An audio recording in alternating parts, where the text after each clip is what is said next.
Hi guys, welcome back to my channel. So it's that time of year, November, where people are going to start getting their interview offers, and I thought what a good time to do a couple of just interview tips. Now, I've done one of these videos before and I'll link it as a card like somewhere here, and you can refer to that. It was my first ever YouTube video. So this is a more updated version pretty much, and with how things have changed and also my kind of more experienced opinion, so to speak.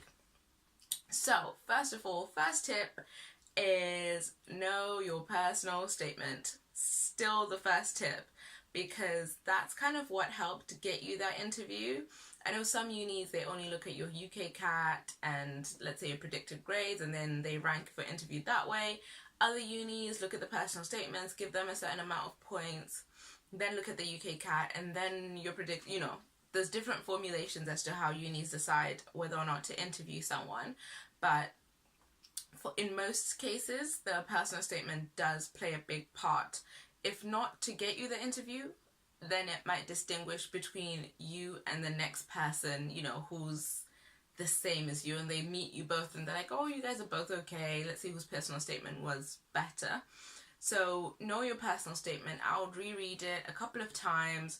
Look at areas in the personal statement where you think, okay, someone could ask me something about this, they could ask me something about this, they could ask me something, look at areas that are potential for questions. Because even in an MMI, that some stations are about your particular personal, like about you. One of the MMI stations might be about, oh, you said this in your personal statement, tell me more.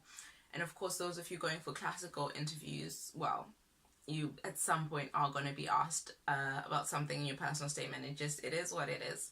So that's my first tip. Second tip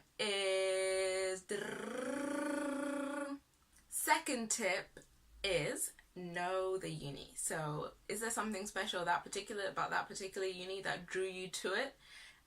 What distinguishes it from all the other medical schools that are around? Why do you want to go to that uni? And you can't say, I want to come here because you're the only ones that offer me an interview. Like, that's not allowed. So what is the distinguishing factor of that uni? Sorry, my friends just texted me. What is the distinguishing thing about that uni that you're like, okay, I need to go there because they have XYZ, and what's so special about that particular uni? And also in that, at some point you might be asked, oh, do you have any questions for us, as in the uni or the interviewer? And at least have a couple of questions prepared just in case you do get asked. Nothing worse than someone asks you that and you're like, no. Awkward silence. So yeah, have a couple of questions prepared. Definitely. Third thing is practice. Loads of schools offer mock interviews. Like, I know loads of secondary schools do. If you can't find someone to offer you a mock interview at school, then with your friends, see if you guys can interview each other. With your parents, siblings, like just in and around your life, at some point you'll be able to find someone who you can be like, listen, can you just sit down with me for 10 minutes and ask me a few questions? Now, it's a bit annoying if the person has no clue like about what questions to ask or whatever, but just ask someone who, let's say if it's one of your friends, they might also be applying for medicine or dentistry or pharmacy or whatever, so they kind of have an idea of what kind of questions. Plus the internet is a really good resource in that they can just Google a couple of questions, ask you them, and you can record it, you can video yourself to see how you answered, if there's loads of pauses, if there's loads of ums, and are you searching, when you start looking in the air, try and find words. Do you have any annoying tendencies? Like, are you constantly twisting your hair? Things like that you might not be aware of just in day-to-day conversations, but that when you're nervous, they come out. So that would be a worthwhile thing to do. But I think parents are always a good bet. Just get one of your parents or siblings to mock interview you. If not, then teachers, lecturers, etc. And I'm sure they will be more than happy to. Well, not all of them, but I'm sure someone along the way will be more than happy to. So definitely practice, and I think it is worthwhile videoing yourself so that you can see any kind of tendencies that you didn't know you had, or you can kind of just be aware of how you're answering questions. Could you have answered this better? Or if you answer really good to a certain question, and then when you come back to it again, you completely forget, or if you've got it in video, you can be like, well, that was a really good answer, let me write that down, so that if that does come up again, I kind of have that in my head as a scaffold. So I wouldn't recommend memorizing answers, but I would say definitely to have a scaffold of, okay, someone asked me about this, this is what I can refer to. Someone asked me about this, this is what I can refer to. You know what I mean? And then you tailor each answer to the situation. But it's always nice to have kind of like a basic scaffold as to what to expect. Another interview tip is give yourself plenty of time. And I talked about this in my previous interview video as well, is if your interview is at 9 a.m. and it's in a completely different city, then don't be going there in the morning. Like, what if there's a accident on the road and there's traffic? What if TfL decides to have a strike? Like, you really need to give yourself plenty of time. So if your interview's at 9 a.m., go the following night and stay somewhere close by. That's my own personal opinion. If it's in a completely different city to your own city, then just stay overnight so you can have a nice relaxed start to the day. If it's obviously in the middle of the day and it's in a different city, but it's like a drivable distance or busable distance or whatever, then you can just head on over.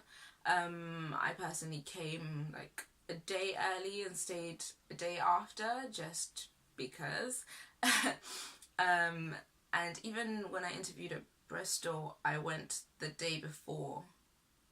Yeah, I went the day before and I stayed that night, and then I went, in the morning because it was a morning interview. And I just think it's too stressful. There's absolutely no need for you to be stressing about, oh my God, am I going to make it? Oh my God, why is this bus driver stopping?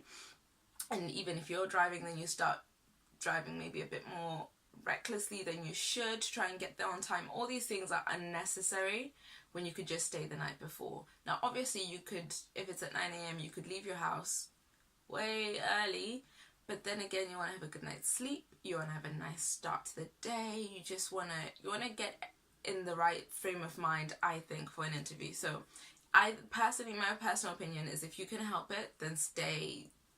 If it's an early morning interview, like 9:30 or whatever, and it's somewhere far away, like if it's in the same city as your house, obviously that's completely different. But if it's in like a couple of hours away, whatever, then I would advise just to stay the night there, and then make your way calmly in the morning. So yeah, next thing really is just be yourself.